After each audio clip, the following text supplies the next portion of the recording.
Secret recipe MDH का जीरा SIP जल जीरा मसाला। सिप सिप जीरा सिप MDH का जल जीरा सिप MDH का जल जीरा सिप।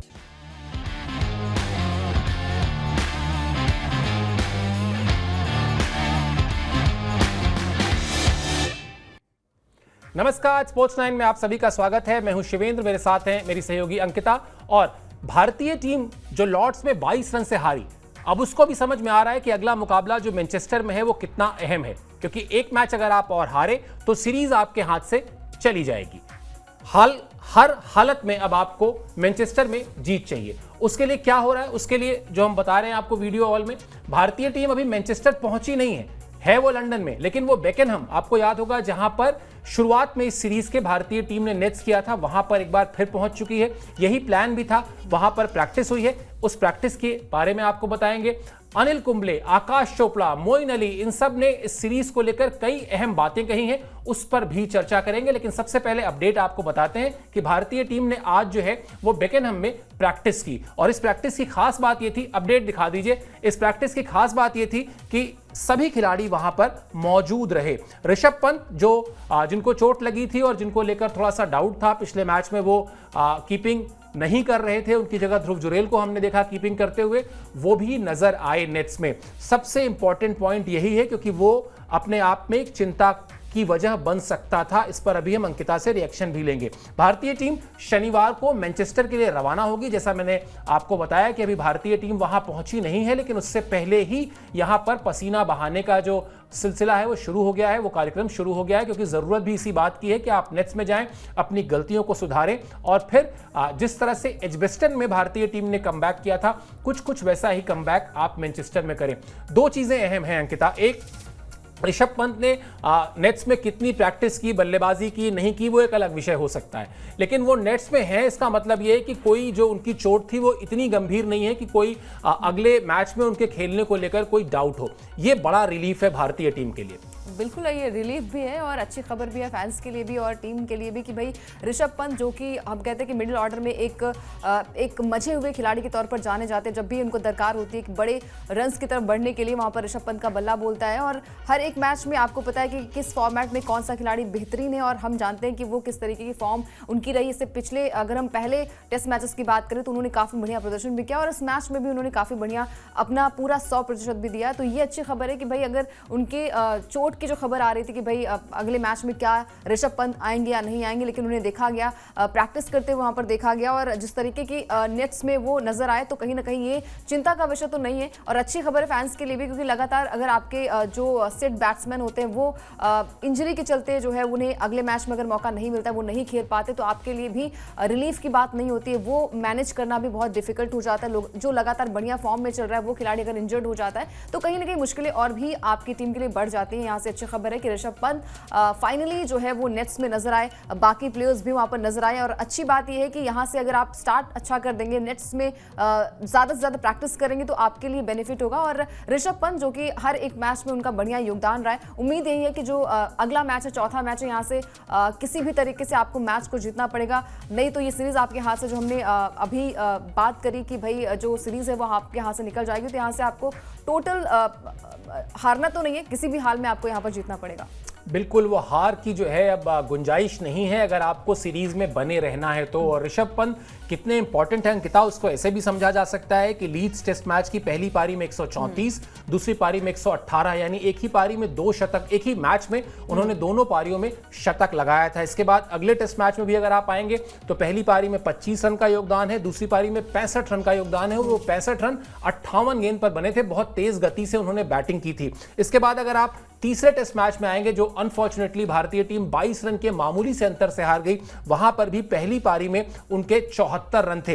अनफॉर्चुनेट थे, रन आउट हो गए, वरना वहां पर वो शतक में तब्दील कर सकते थे। तो एक इनफॉर्म बैट्समैन है, और कभी भी आप एक मुश्किल टेस्ट सीरीज में अगर 2-1 से पीछे चल रहे हो तो किसी भी हाल में नहीं चाहते कि कोई इनफॉर्म बैट्समैन आपका चोट की वजह से बाहर बैठे। बड़ा रिलीफ है ये, बड़ा एक टेंशन जो है वो शुभमन गिल के सर से दूर हुई होगी जब उन्होंने ऋषभ पंत को नेट्स में देखा देखा होगा। चलिए अनिल कुंबले की बात करते हैं, क्योंकि अनिल कुंबले जो है वो भारतीय टीम के प्लेइंग 11 के उस पक्ष पर बात कर रहे हैं जिसको लेकर बहुत बात हो रही है। हर कोई ये कह रहा है कि साहब करुण नायर को अब बाहर करना चाहिए, क्योंकि करुण नायर ने बल्लेबाजी जो की है अब तक 3 टेस्ट मैचेस में, उसमें कोई बड़ा कंट्रीब्यूट नहीं किया है, सिर्फ 131 रन उन्होंने बनाए हैं। लेकिन कुंबले क्या कह रहे हैं आपको दिखाते हैं, क्योंकि कुंबले इससे ठीक उलट बात कर रहे हैं। मैं नहीं चाहता कि प्लेइंग 11 में ज्यादा बदलाव हो, क्योंकि टीम इंडिया ने अच्छा खेल दिखाया। लॉर्ड्स में 22 रनों से हार जरूर गए, लेकिन मैच अच्छा था। ऋषभ पंत के बारे में हम नहीं जानते कि उनकी चोट कितनी गंभीर है, लेकिन करुण नायर ने अपनी जगह बना ली है। उन्होंने पहली पारी में रन बनाए हैं, दूसरी पारी में जरूर उन्होंने गलती की, लेकिन वो अच्छी बैटिंग कर रहे थे। वो पार्टनरशिप अहम थी। तो पहले तो कुंबले भी थोड़ा सा जब उनको पता चलेगा कि ऋषभ पंत नेट्स में आ गए हैं तो उनका भी जो ये टेंशन है वो थोड़ी दूर हो जाएगी। लेकिन जो वो बात करुण नायर को लेकर कह रहे हैं अंकिता, सीधी सी बात ये है कि अगर आप 2 साल के साइकिल में वर्ल्ड टेस्ट चैंपियनशिप के एक खिलाड़ी को इंक्लूड करते हैं उस स्थिति में जब आपके पास रोहित शर्मा और विराट कोहली यानी 2 सबसे अनुभवी खिलाड़ी संन्यास ले चुके हैं, आप 8 साल के बाद करुण नायर को लेकर आते हैं। 3 टेस्ट मैच में आपने उनको खिलाया और 3 टेस्ट मैच में एक मैच में उन्होंने 40 रन बनाया और लगभग हर मैच में उनको स्टार्ट मिला है। क्या सिर्फ इसलिए क्योंकि आप 193 रन चेज नहीं कर पाए? क्या सिर्फ इसलिए कि वहां पर कोई भी बल्लेबाज नहीं चला, आपको बदलाव करना है इसलिए करुण नायर को ड्रॉप कर दें? या फिर अनिल कुंबले जो कह रहे हैं कि नहीं, अभी कम से कम आप उनको एक मैच और दीजिए, कम से कम उनको इतना मौका तो मिले कि हां उनकी अपने आप से कोई शिकायत ना रहे, इसके बाद अगर रन नहीं करते तो फिर आप उनको बाहर भेज सकते हैं?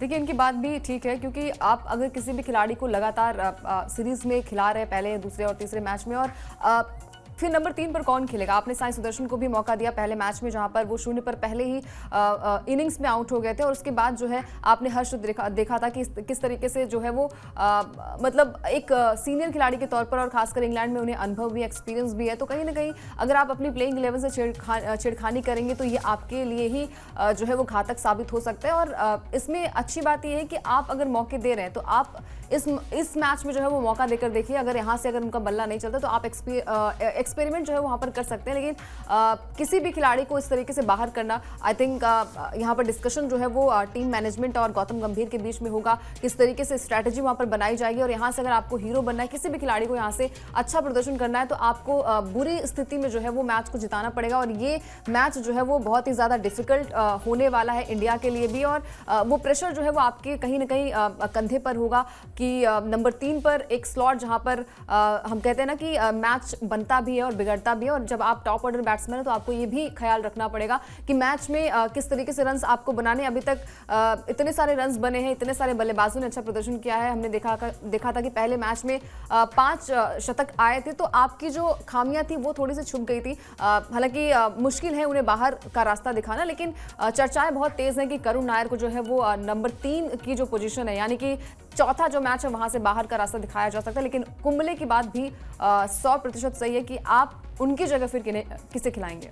बिल्कुल, और मैं भी कहीं ना कहीं अनिल कुंबले के इस बयान से पूरी तरह सहमत हूं। पिछले शोज में मैंने भी ये बात कही थी कि जिस मैच में पूरी की पूरी टीम की बल्लेबाजी का कलेक्टिव फेल्योर देखने को मिला हो, वहां पर आप सिर्फ एक बल्लेबाज को टारगेट क्यों कर रहे हैं? आपको उनको और मौका देना चाहिए, सिर्फ इसलिए ताकि अब अगर आप वो रन्स ना कर पाएं और आप उनको बाहर करें तो फिर वो आपकी स्कीम ऑफ थिंग्स से बाहर हो चुके हों।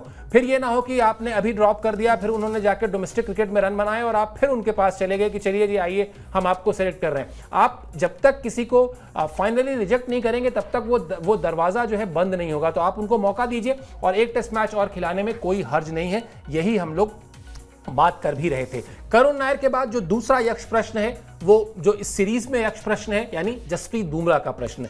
चूंकि सीरीज शुरू होने से पहले ही कोच साहब ने कह दिया 5 में से 3। अब 5 में से 3 की वजह से क्या हुआ कि हर मैच से पहले ये चर्चा गर्म हो जाती है कि इस बार वाले में खेल रहे हैं या नहीं खेल रहे हैं। और बेवजह कहना चाहिए कि जो गंभीर कभी नहीं चाहते थे कि किसी एक खिलाड़ी को लेकर इतनी बात हो, बात होती ही है। क्या है वो 3 प्रश्न जो भारतीय टीम मैनेजमेंट के सामने है जसप्रीत बुमराह को लेकर, वो आपकी स्क्रीन पर हम डालते हैं। क्या बुमराह को चौथे टेस्ट मैच में खिलाना जरूरी है? क्या सीरीज में हार की कगार से बचाएंगे बुमराह? क्या बुमराह का वर्कलोड मैनेजमेंट उन्हें खेलने की इजाजत देगा? ये 3 सवाल हैं जो बिल्कुल एकदम गर्मा गर्म सवाल हैं और भारतीय टीम मैनेजमेंट को यानी शुभमन गिल को, गौतम गंभीर को इन सवालों का जवाब जितनी जल्दी खोज लें उतना अच्छा रहेगा, क्योंकि फिर उसी हिसाब से तैयारियां होंगी, उसी हिसाब से आप प्लेइंग 11 का तालमेल जो है बिठाएंगे। अंकिता, मुझे लगता है एक चीज तो बड़ी क्लियर है कि आप जो भी फैसला होगा शुभमन गिल का या कोच गौतम गंभीर का, वो बुमराह से डिस्कशन करने के बाद ही होगा।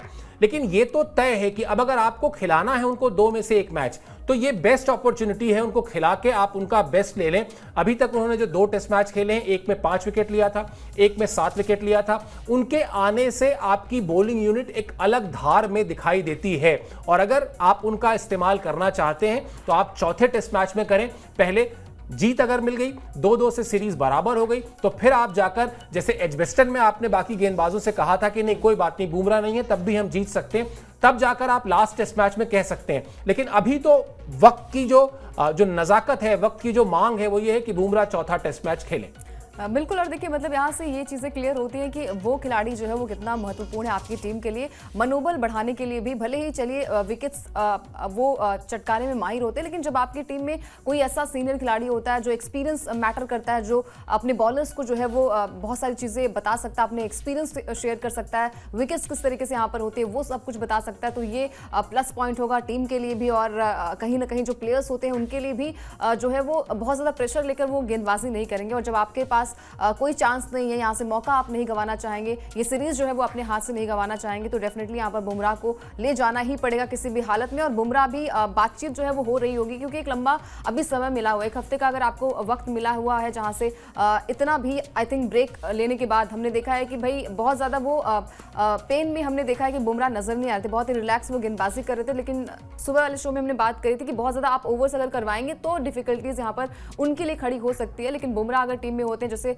अभी हम बात कर रहे थे कि भाई राहत की सांस लिए, जैसे ऋषभ पंत मतलब इंजरी नजर नहीं आ रही, वो नेट्स में दिखाई दे रहे हैं, तो जैसे वो बल्लेबाजी में एक छाप छोड़ते हैं और हमें लगता है कि चलिए रिलैक्स वाली चीज़ें हैं कि बाकी जो प्लेयर्स होंगे वो भी फ्री होकर बल्लेबाजी कर पाएंगे, बाकी हमारे पास जो सीनियर खिलाड़ी हैं वो वहाँ पर मौजूद है, तो अपने आप में जो मेंटल स्टेबिलिटी होती है वो कहीं ना कहीं खिलाड़ियों में होगी और बुमराह का खेलना बहुत इंपॉर्टेंट हो जाता है। हर कोई मांग यही कर रहा है कि बुमराह जो है वो चौथे टेस्ट मैच में आए, बाकी जो अगला टेस्ट मैच होगा वहाँ से देखा जाएगा किस तरीके से वो उनसे बातचीत डेफिनेटली होगी और यही चीज़ें जो है वो इस मैच में भी देखने को मिलेगी। कोई भी चूक आपको सीरीज में से हाथ आपको धोना पड़ सकता है, इसलिए अगर मैच में जीतना है तो आपको एक एक गलतियों पर काम करना पड़ेगा और तब जाके आप इस मैच में बने रहेंगे, क्योंकि सामने वाली टीम की जो परफॉर्मेंस है वो गजब की है और मैटर यही करता है कि रिजल्ट लास्ट में क्या दिखाई देता है, जो कि इंग्लैंड की टीम ने पिछले मैच में करके दिखाया था।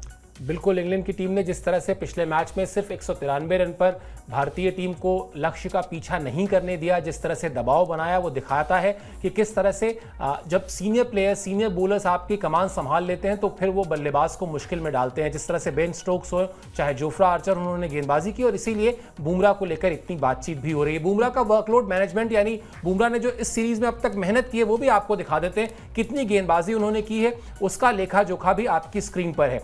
लीड्स टेस्ट मैच यानी जो पहला टेस्ट मैच था वहां उन्होंने 43.4 ओवर गेंदबाजी की थी, वहां पर उनको 5 विकेट मिला था। इसके बाद एजबेस्टन का जो टेस्ट मैच था वहां पर वो खेले नहीं थे और लॉर्ड्स में उन्होंने 43 ओवर गेंदबाजी की और 7 विकेट लिए, यानी अभी तक लगभग वो 86.4 ओवर, लगभग नहीं बल्कि एग्जैक्ट 86.4 ओवर वो इस सीरीज में कर चुके हैं।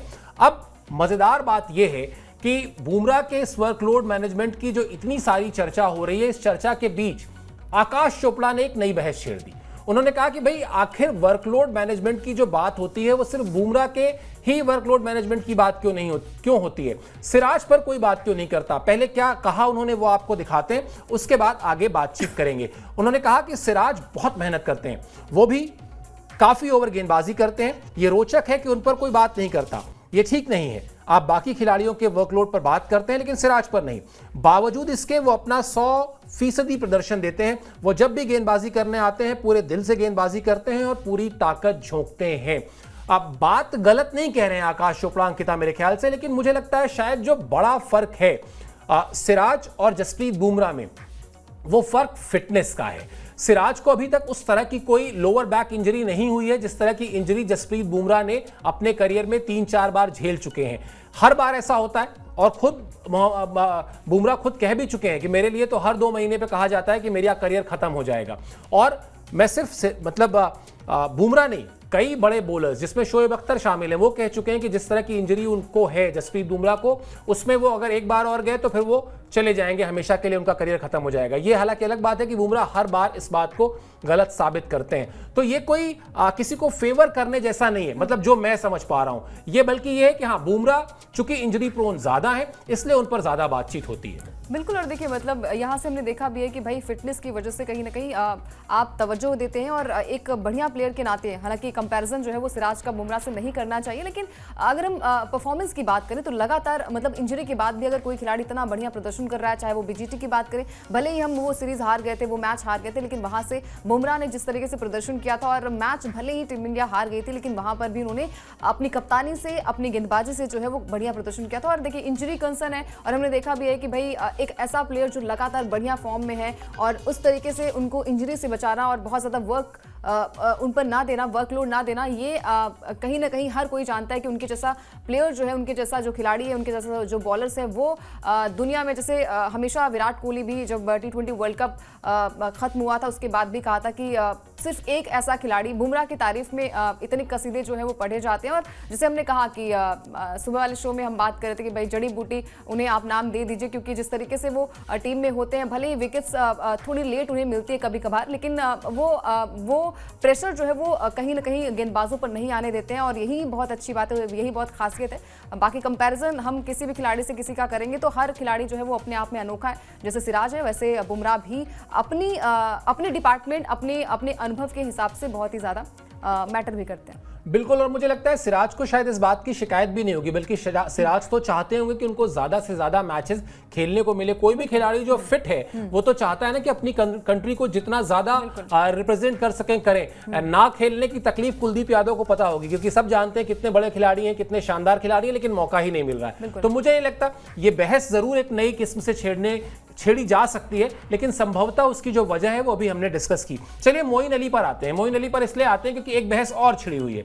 वो बहस ये छिड़ी हुई है कि क्या लॉर्ड्स टेस्ट में जो हम लोग हार गए 22 रन से, उसके पीछे वो शुभमन गिल की अति आक्रामकता थी, जहां वो अंपायर से बॉल छीन लेते हैं, जहां वो खिलाड़ी को उंगली दिखाते हैं, क्या इसकी वजह से हार गए? क्या वो जो ओवर एग्रेसिव अप्रोच था उसका बैगेज था, इसकी वजह से हार गए? मोइन अली ने क्या कहा वो आपको दिखाते हैं, क्योंकि मोइन अली बिल्कुल खुलकर सामने खड़े हुए हैं, साथ में खड़े हुए हैं गिल की आक्रामकता में कुछ भी गलत नहीं है। मुझे लगता है कि वो कड़ी टक्कर देना चाहते हैं, ठीक वैसे ही जैसे विराट चाहते थे। मुझे लगता है कि ये ठीक भी है। हाँ, ये जरूर है कि उनकी आक्रामकता की वजह से इंग्लैंड की टीम ने भी अपना सर्वश्रेष्ठ प्रदर्शन किया।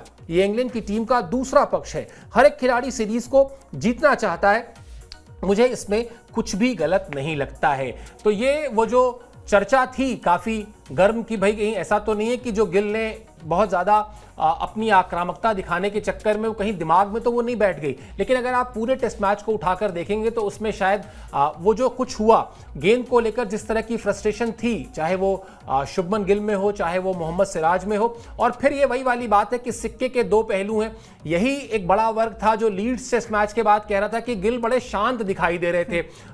300 350 से ज़्यादा रन चेस करने थे इंग्लैंड को, फिर भी वो उस तरह से एग्रेसिव फील्ड उन्होंने नहीं लगाई, उस तरह से अग्रेशन नहीं दिखाया। तो फिर मुझे लगता है कि फिर सौरव गांगुली वाली बात जो है, मुझे लगता है अंकिता सबसे प्रॉम्प्ट है, सबसे सही है कि कोई भी कप्तानी सीख कर नहीं आता, कोई भी कंप्लीट कैप्टन नहीं होता डे वन से, वो धीरे धीरे सीखता है। मान लेते हैं अगर लीड्स टेस्ट मैच में वो एग्रेसिव नहीं थे, वहां से भी उन्होंने कुछ सीखा होगा, और अगर लॉर्ड्स में वो ओवर एग्रेसिव थे तो वहां से भी कुछ सीखा होगा, और संभवतः मैनचेस्टर में जब हम देखेंगे शुभमन गिल को कप्तान के तौर पर, तो एक अलग मिजाज में, एक अलग जोश में, एक अलग जुनून में देखेंगे। क्योंकि जीत, जैसा आपने भी कहा था, जीत के अलावा और इस सीरीज में बने रहने के लिए जीत से कम अब कुछ चाहिए नहीं। चलिए, रहेगी हमारी नजर, अभी तो खैर भारतीय टीम बेकेनहम में प्रैक्टिस कर रही है, जहां के बारे में हमने आपको बताया, लेकिन इसके बाद जब भारतीय टीम मैनचेस्टर रवाना होगी, वहां पर जो प्रैक्टिस करेगी, उससे पहले अभी लंदन में भी जो प्रैक्टिस सेशन से चीजें निकल कर आएंगी, वो हम आप तक लगातार पहुंचाते रहेंगे, आपको अपडेट करते रहेंगे। इस शो में आपने समय निकाला, आप हमारे साथ जुड़े, इसके लिए मेरी तरफ से, अंकिता की तरफ से बहुत बहुत शुक्रिया, बहुत बहुत आभार।